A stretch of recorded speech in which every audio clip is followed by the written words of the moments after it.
जय हिंद साथियों, मैं पवन पारासर आपका एक बार फिर स्वागत करता हूं, अभिनंदन करता हूं। और जो पॉलिटी की सीरीज चल रही है उसे आगे बढ़ाते हैं। और हम जो मौलिक अधिकार पढ़ रहे हैं और उसमें जो हमारा जो मौलिक अधिकार चल रहा है वो चल रहा है स्वतंत्रता का अधिकार 19 से 22। इसमें जो हम देख रहे थे वो देख रहे थे अनुच्छेद 22। क्या देख रहे थे? अनुच्छेद 22।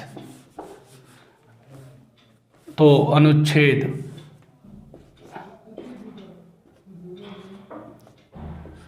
22 देखो क्या है इसमें। अनुच्छेद 22 में है गिरफ्तारी से संरक्षण। अनुच्छेद 22 में है गिरफ्तारी से संरक्षण।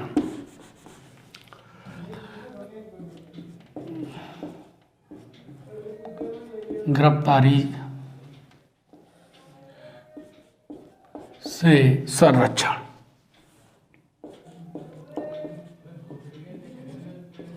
गिरफ्तारी से संरक्षण यानी अनुच्छेद 22 में गिरफ्तारी से जो व्यक्ति गिरफ्तार किया जा रहा है या गिरफ्तार किया गया है तो उसको कुछ संरक्षण है, कुछ स्वतंत्रताएं प्राप्त हैं। पहली जो स्वतंत्रता है इसको गिरफ्तार व्यक्ति को, वो ये है कि भैया अगर किसी व्यक्ति को गिरफ्तार किया जा रहा है तो उसे गिरफ्तारी का क्या बताना पड़ेगा? कारण बताना पड़ेगा। तो नंबर 1, गिरफ्तारी का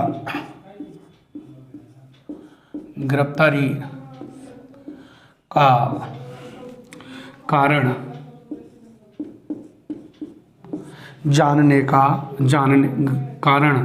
जानने की स्वतंत्रता।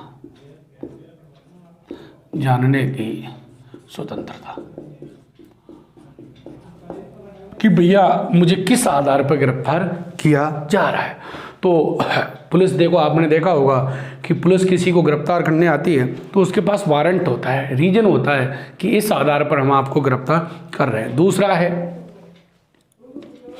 कि देखो जो व्यक्ति को गिरफ्तार कर लिया है वो व्यक्ति वकील या विधि व्यवसायी से परामर्श लेने का अधिकार है कि भैया मुझे किस तरीके से मेरी जमानत हो सकती है, इसमें कौन सी धारा लग रही हैं, मैं कैसे छूट सकता हूँ, कौन कौन से क्या क्या प्रावधान हैं। तो उसे वकील से परामर्श लेने का स्वतंत्रता है। वकील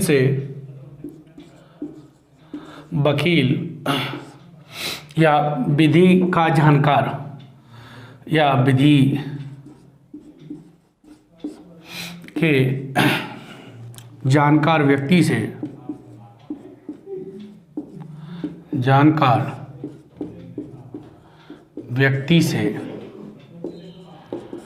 परामर्श लेने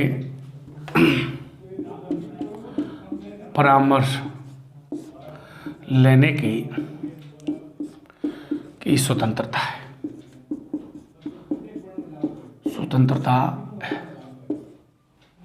यानी दूसरी उसे स्वतंत्रता है कि वकील या जो विधि का जानकार, विधि का व्यवसाय करने वाला, विधि से संबंधित नॉलेज रखने वाले व्यक्ति से उसे परामर्श लेने की क्या है? स्वतंत्रता है, अधिकार है। तीसरा देखो, जहाँ से व्यक्ति को गिरफ्तार किया है उस स्थान से लेकर के, गिरफ्तारी के स्थान से लेकर के नज़दीकी मजिस्ट्रेट के स्थान तक के समय को छोड़ करके 24 घंटे के भीतर उस व्यक्ति को क्या किया जाएगा? मजिस्ट्रेट के सामने प्रस्तुत किया जाएगा। फिर मजिस्ट्रेट निर्धारित करेंगे कि इसे जेल भेजा जाए या इसे द्वारा पुनः रिमांड पर भेजा जाए या ये गलत तरीके से गिरफ्तार किया गया है, इसे छोड़ दिया जाए। ये निर्णय कौन करेंगे? ये निर्णय जो मजिस्ट्रेट होगा या न्यायालय करेगा। तो नंबर 3, गिरफ्तारी के स्थान से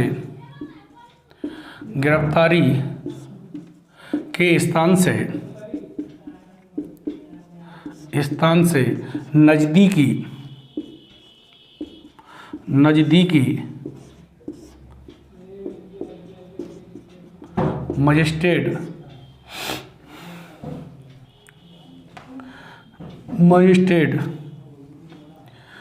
मजिस्ट्रेट तक लाने के समय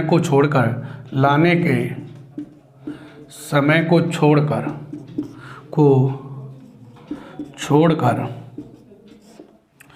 24 घंटे 24 आवर 24 घंटे के भीतर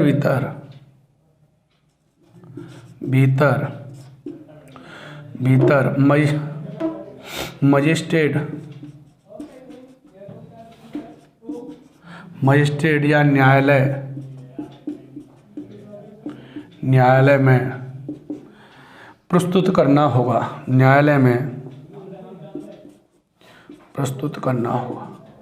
या पहुंचाना होगा।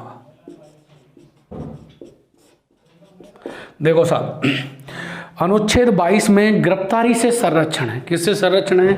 गिरफ्तारी से संरक्षण है। यानी गिरफ्तार व्यक्ति को क्या क्या संरक्षण प्राप्त है? स्वतंत्रताएं प्राप्त हैं। तो पहली उसे स्वतंत्रता है कि भैया उसे गिरफ्तारी का क्या जानना है? कारण को जानने का, पूछने का अधिकार है कि भैया आप मुझे किस अधिकार के तहत, किस आधार पर गिरफ्तार कर रहे हो, मैंने अपराध किया है या नहीं किया है। तो ये व्यक्ति को क्या प्राप्त है? स्वतंत्रता प्राप्त है। दूसरी बात, अगर व्यक्ति को गिरफ्तार कर लिया है, आपने कस्टडी में रख दिया है, पुलिस ने अभिरक्षा में रख दिया है, तो उस व्यक्ति को अपनी इच्छा अनुसार, ध्यान रखना, अपनी इच्छा अनुसार वकील से परामर्श लेने का अधिकार है। और देखो अगला अगर आता है कि 22 से संबंधित कौन सा सही है गलत है, तो उसमें हो एक 24 घंटे के भीतर मजिस्ट्रेट के सामने प्रस्तुत करना। दूसरा उसमें ऑप्शन ऐसा ही हो कि लाने के समय को छोड़कर 24 घंटे, तो आंसर ये सही होगा। यानी उसे गिरफ्तारी के स्थान से लेकर के किसी ये स्थान से गिरफ्तार किया है और जो मजिस्ट्रेट है, नज़दीकी न्यायालय है, वहाँ तक ले जाने का जो लाने का समय है उसको छोड़ करके 24 घंटे के भीतर उसे कहाँ प्रस्तुत करना होगा? मजिस्ट्रेट या न्यायालय के सामने प्रस्तुत करना होगा। ये अनुच्छेद 22 में इस तरीके से गिरफ्तार व्यक्ति को कुछ संरक्षण, कुछ स्वतंत्रताएं प्राप्त हैं। ठीक है। इसके बाद हमारा जो दूसरा मौलिक अधिकार था वो होता है समाप्त, और हम पढ़ेंगे अब तीसरा मौलिक अधिकार, और वो है हमारा शोषण के विरुद्ध अधिकार। तीसरा कौन सा है साहब? शोषण के विरुद्ध अधिकार।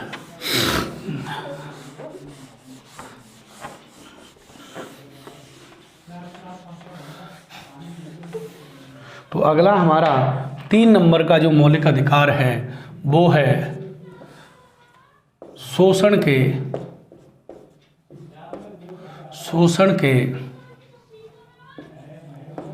विरुद्ध अधिकार। शोषण के विरुद्ध अधिकार। शोषण के विरुद्ध अधिकार, और ये है अनुच्छेद 23 व 24। देखो साहब, हम बात करें कि स्वतंत्रता से पूर्व जो राजा महाराजा होते थे, तो वो क्या है, लोगों को बहुत सारी बेगारें करवाते थे, बलात्श्रम करवाते थे, उनको राजाओं के यहाँ काम करना होता था। तो इस तरीके की समस्या से लोगों को मुक्ति पाने के लिए, उनके समाज के कल्याण के लिए संविधान में एक मौलिक अधिकार जोड़ दिया, शोषण के विरुद्ध अधिकार। तो ये अनुच्छेद कौन से में? 23 और 24 में। अब देखो इसमें किस तरीके से है जो शोषण के विरुद्ध अधिकार है, इसको एक बार देखते हैं। अब देखो इसको हम 2 भागों में बांट लेते हैं। नंबर 1, अनुच्छेद की बात करें तो इसमें जो अनुच्छेद है 23, ये क्या कहता है? ये कहता है भैया कि मानव की शोषण से रक्षा, यानी मानव, केवल मानवों की बात की गई है। तो ये कहता है मानव की शोषण से रक्षा, शोषण से रक्षा। अब देखो शोषण कितने तरीके का होता है, तो देखें तो हम कि देखो इसमें भी 2 तरीके का है। देह व्यापार पर रोक, देह व्यापार पर रोक, और बलात्श्रम पर रोक, बलात् श्रम पर रोक। ये 23 में है। अगर बात करें हम 24 की, तो देखो 24 क्या कहता है, अनुच्छेद 24, अनुच्छेद 24 ये कहता है बालकों की शोषण से रक्षा, बालकों की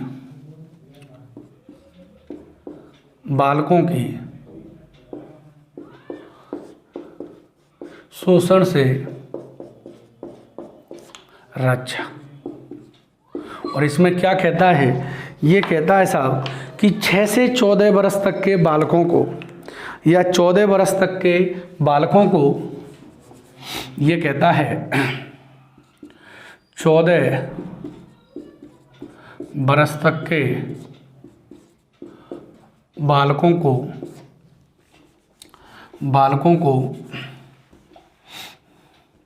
को ऐसे स्थानों या हम कह सकते हैं कारखानों में नहीं रखा जाएगा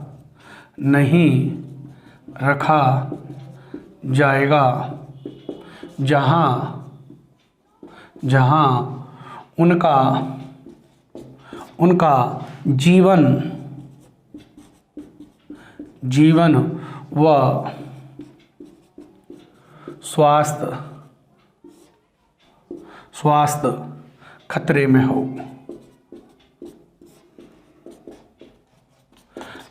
हो।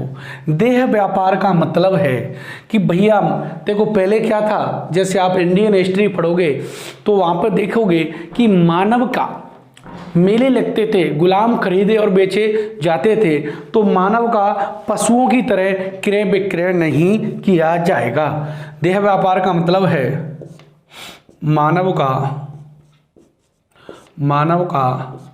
पशुओं की तरह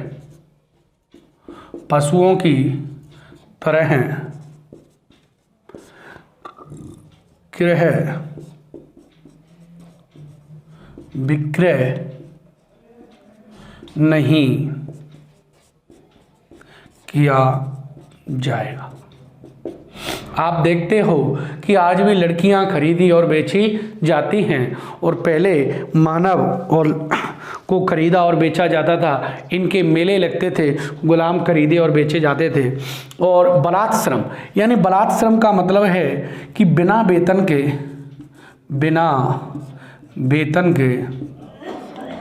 के कार्य कराना। और भी इसमें है कि भैया एक निश्चित टाइम से अधिक कार्य न कराना, न्यूनतम मजदूरी उपलब्ध होनी चाहिए। अगर कोई कार्य कर रहा है, कोई व्यक्ति, मानव, इंसान, महिला, पुरुष, तो उसको मूलभूत आवश्यकता उपलब्ध होनी चाहिए, पहली बात तो। दूसरी, अगर वो कार्य कर रहा है तो उसे न्यूनतम मजदूरी प्राप्त होनी चाहिए। ऐसा नहीं है कि बहुत कम वेतन में और बहुत ज़्यादा घंटे, टाइम के बहुत ज़्यादा घंटे आप क्या करा रहे हो, काम करा रहे हो, तो ये भी, इस पर भी क्या लगाई गई है, रोक लगाई गई है। देह व्यापार पशुओं की तरह मनुष्य का क्या नहीं किया जाएगा, क्रय विक्रय नहीं किया जाए। सेक्स रैकेट वगैरह चलते हैं, हरियाणा, पंजाब, इधर से यूपी से, इधर से लड़कियों को लाया और बेचा जाता है और उन पर देह व्यापार कराया जाता है। इस तरीके के इस पर रोक लगाई गई है। परंतु इसी में अपवाद स्वरूप 23 में कहता है कि राज्य, अपवाद है इसका, इसी में अनुच्छेद 23(2) में क्या कहता है, राज्य सार्वजनिक उद्देश्य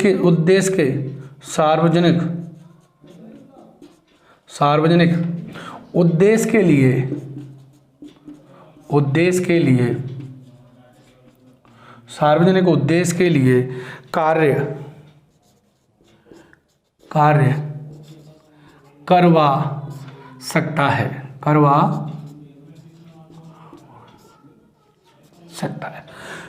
जैसे अगर हमारे देश पर अगर युद्ध होता है, कोई आक्रमण करता है, तो आप सेना में भर्ती होकर के निःशुल्क कार्य कर सकते हैं। और आपने देखा होगा कि जैसे गांवों की हमारे जो आपके स्कूल में कैंप वगैरह लगते हैं, SPW वगैरह या सार्वजनिक कार्य के लिए, तो वहाँ पर नालियों को, गलियों को, स्कूलों को, खेल के मैदान को, मंदिरों को, ये देखो किसी एक के तो होते नहीं, सार्वजनिक सबका है, तो वहाँ पर कार्य करवाया जा सकता है। ये इसका अपवाद माना जाता है। देखो अनुच्छेद 23 में ये यहाँ से बहुत प्रॉब्लम रहती है कि बालकों के लिए कौन सा है, तो बालकों के लिए अनुच्छेद 24 है। पहले मानव की बात हो रही है, फिर स्पेशल बालकों की।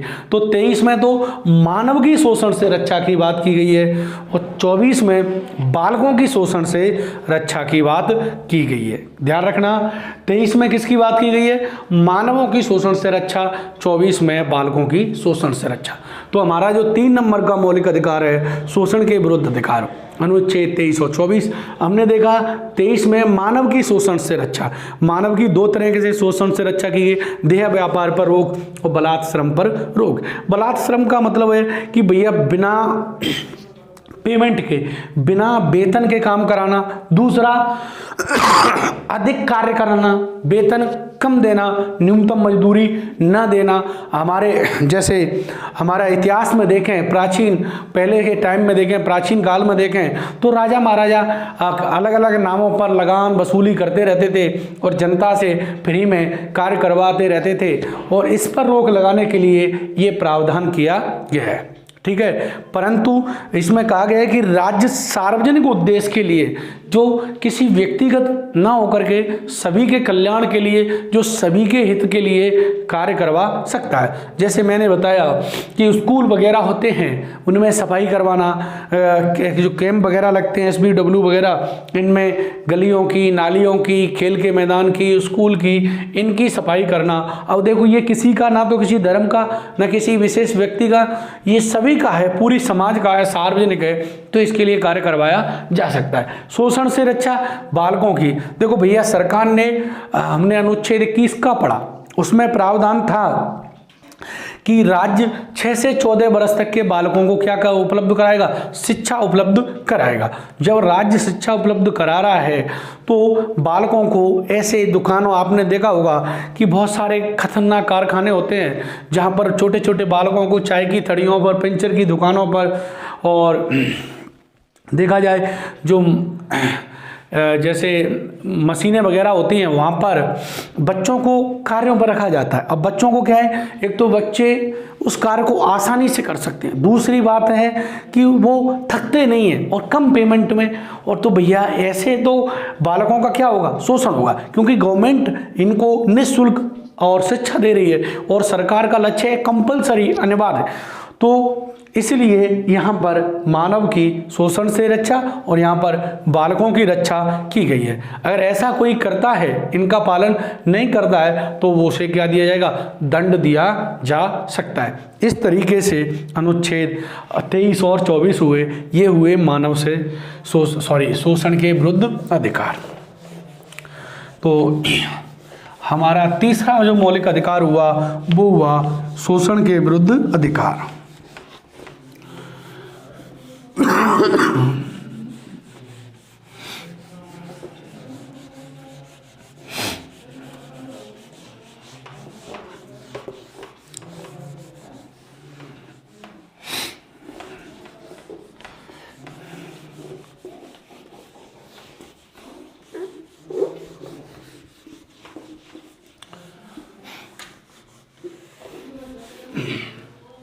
देखो साहब, अगला जो हमारा चौथे नंबर का मौलिक अधिकार है वो है धार्मिक स्वतंत्रता का अधिकार। कौन सा है,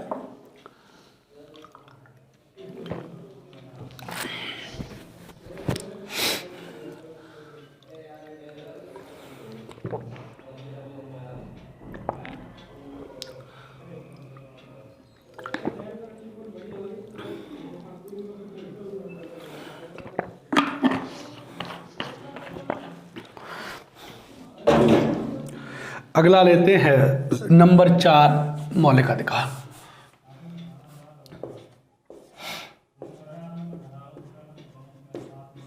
धार्मिक स्वतंत्रता का अधिकार।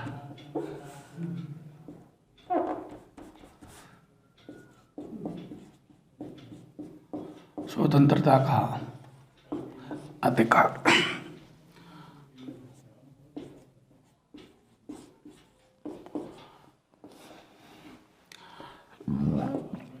अनुच्छेद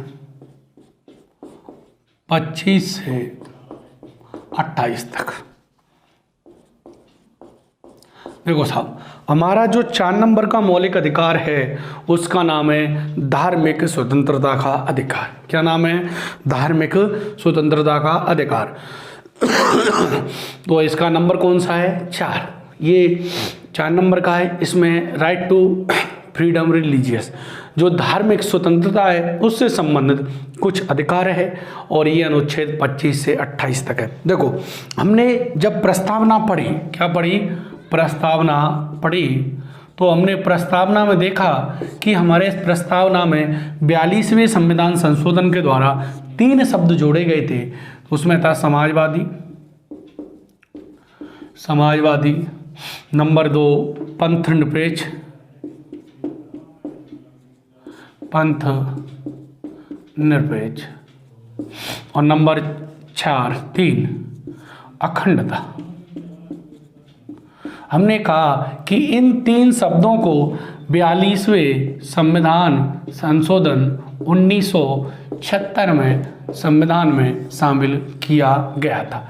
इसको देखा था हमने। जब प्रस्तावना पढ़ी तो हमने देखा पंथ निरपेक्ष का मतलब है कि राज्य का कोई धर्म नहीं होगा, राज्य का कोई धर्म नहीं होगा, वो सभी धर्मों को समान दृष्टि से देखेगा, सभी धर्मों का सम्मान करेगा, किसी एक धर्म का बढ़ावा नहीं देगा, सभी धर्मों को बढ़ावा देगा, सभी राज्य का कोई धर्म नहीं होगा, सभी धर्मों को समान दृष्टि से देखेगा, सभी धर्मों का सम्मान करेगा, वो किसी धर्म को बढ़ावा नहीं देगा, और इसका मतलब धर्म विरोधी नहीं है।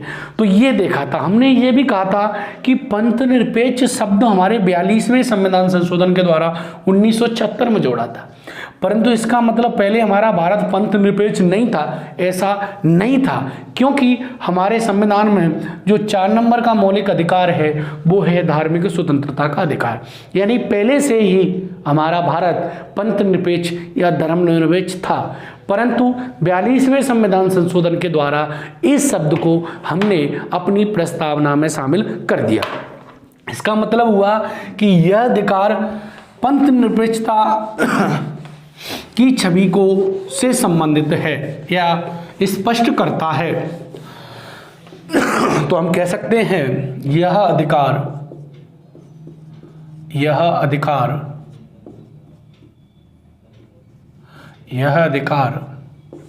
पंथ निरपेक्ष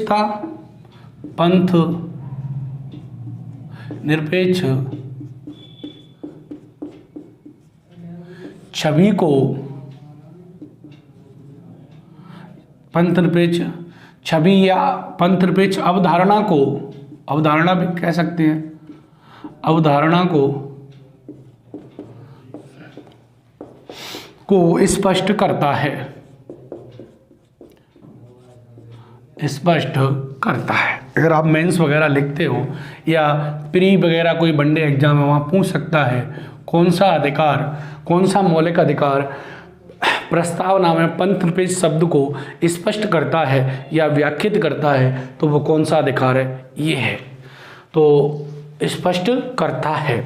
इस तरीके से हमने धार्मिक स्वतंत्रता के अधिकार को देखा। अब देखो साहब, अनुच्छेद 25 पढ़ते हैं।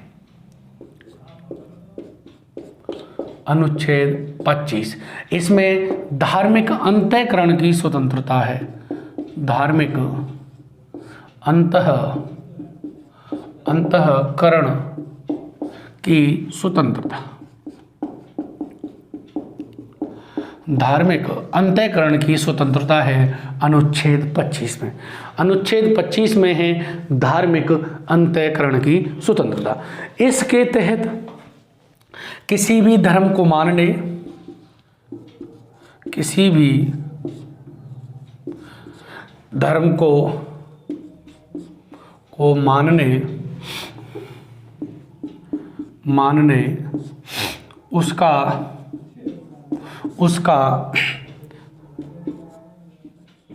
प्रचार प्रसार करने की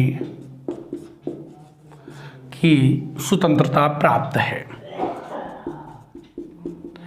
की स्वतंत्रता प्राप्त है। देखो साहब, धार्मिक अंतःकरण की स्वतंत्रता अनुच्छेद 25 में, इसके तहत व्यक्ति किसी भी धर्म को या अपने धर्म को मानने, उसका प्रचार करने, प्रसार करने, उसकी पूजा पद्धति को अपनाने, धार्मिक संस्थाओं में स्थापित करने, उससे संबंधित अधिकार रखता है। क्या रखता है? अधिकार रखता है। परंतु देखो साहब, हम बात करें कि देखो अब इसी अधिकार में जो सिख धर्म होता है, सिख धर्म के अनुयायी होते हैं, उनको कृपण धारण करते हैं, कड़ा धारण करते हैं, और उनको जो 5 केस होते हैं, कंगा, केस, कड़ा, इस तरीके से उन्हें धारण करने और लेकर चलने का अधिकार भी अनुच्छेद 25 के तहत प्राप्त है। तो इसको देखते हैं, सिख धर्म के अनुयायियों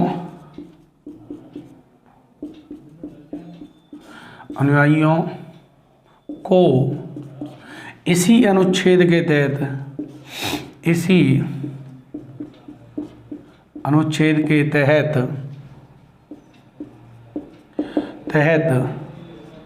कृपण धारण करने व उसे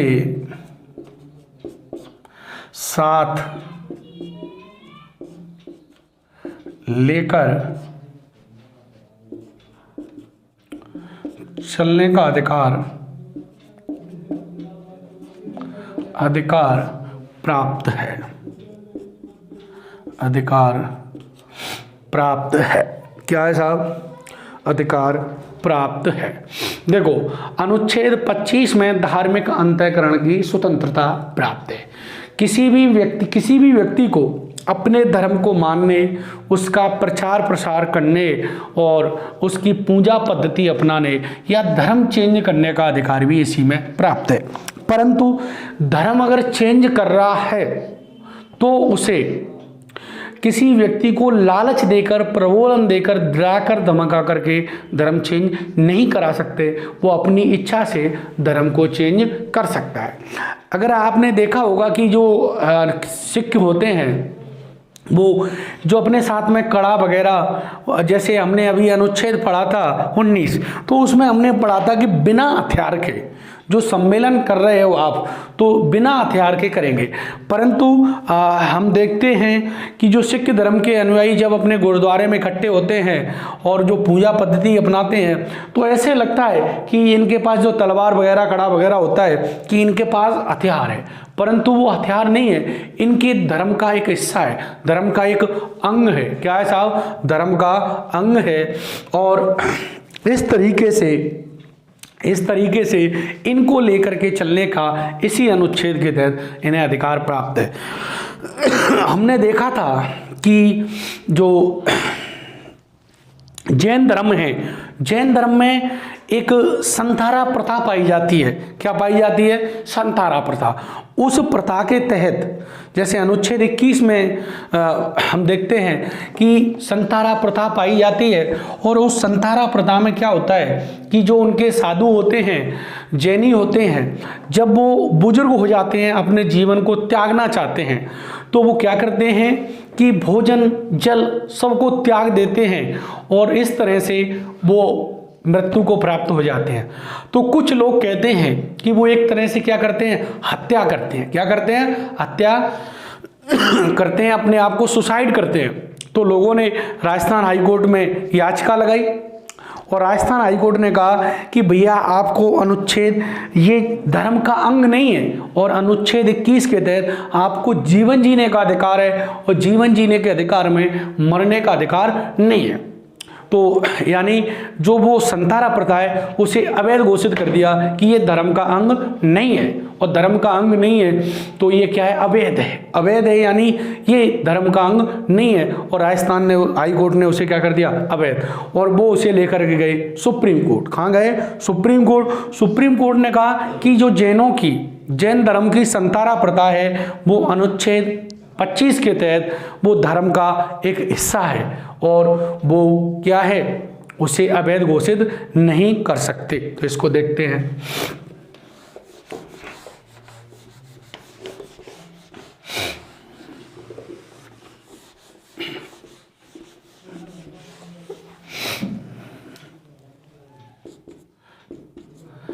जैन धर्म की संतारा प्रथा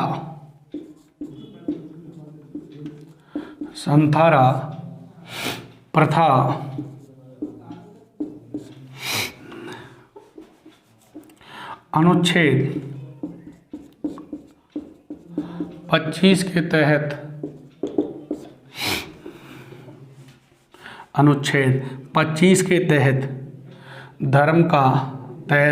जैन धर्म का हिस्सा है।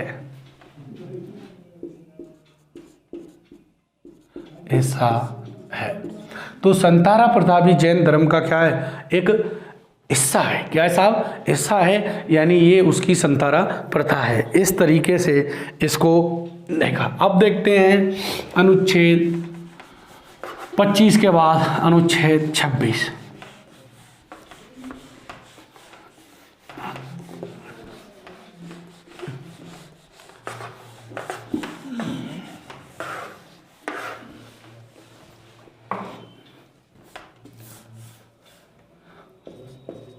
अनुच्छेद 26 धार्मिक कार्यों के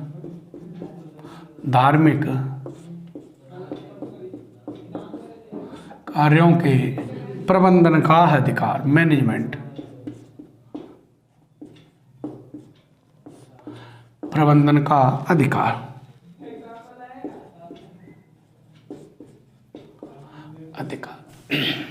देखो अनुच्छेद 26 कहता है कि भैया धार्मिक कार्यों का प्रबंधन कर, प्रत्येक धर्म को, प्रत्येक व्यक्ति को अपने धार्मिक कार्यों का, क्रियाकलापों का मैनेजमेंट करने का, उनका प्रबंधन करने का अधिकार है कि भैया वो किस तरह अपने धार्मिक कार्यों को संपादित करेगा। कितने बजे मंदिर खुलेंगे, कितने बजे पट खुलेंगे, कितने बजे पूजा पद्धति होगी, किस तरीके से होगी, ये सब कुछ कौन से अनुच्छेद में के तहत है, यानी उसे स्वतंत्रता प्राप्त है।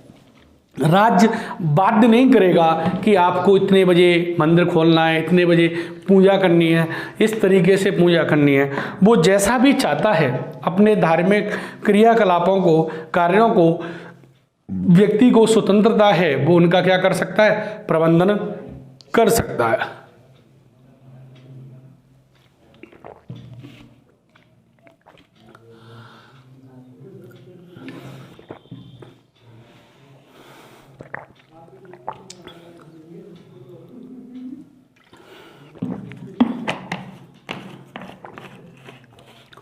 तो अनुच्छेद 25 में धार्मिक अंतःकरण की स्वतंत्रता, 26 में धार्मिक कार्यों के प्रबंधन का अधिकार। अब देखते हैं अनुच्छेद 27। अनुच्छेद ये कौन सा है, 26, अनुच्छेद 27। देखो अनुच्छेद 27 क्या कहता है, एक बार समझ लेते हैं। देखो अनुच्छेद 27 कहता है कि किसी भी नागरिक को या किसी भी व्यक्ति को, किसी भी नागरिक या किसी भी व्यक्ति को किसी विशेष धर्म के लिए, जैसे किसी व्यक्ति को ऐसे नहीं कह सकते कि हिंदू धर्म के कार्यों के लिए आप क्या दो, कर दो, या इस पर टैक्स लग रहा है। तो इस तरीके से किसी व्यक्ति को किसी विशेष धर्म के विकास के लिए, अभिवृद्धि के लिए, वृद्धि के लिए, कर देने के लिए, टैक्स देने के लिए बाध्य नहीं किया जाएगा। क्या नहीं किया जाएगा, बाध्य नहीं किया जाएगा। और दूसरी बात, जो सरकारी पैसा है, जो सरकार को प्राप्त हो रहा है, जो टैक्स प्राप्त हो रहा है, वो किसी धर्म विशेष के विकास के लिए खर्च नहीं करेगी। तो 27 में क्या है कि राज्य किसी व्यक्ति को किसी धर्म विशेष के विकास के लिए कर देने के लिए बाध्य नहीं किया जाएगा। तो अनुच्छेद 27 कहता है किसी व्यक्ति को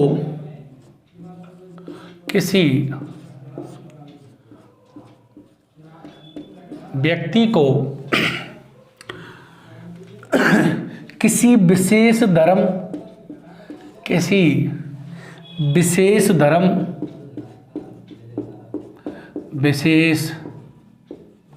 धर्म के विकास या वृद्धि के लिए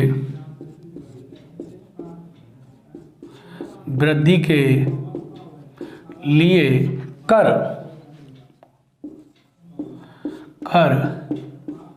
या टैक्स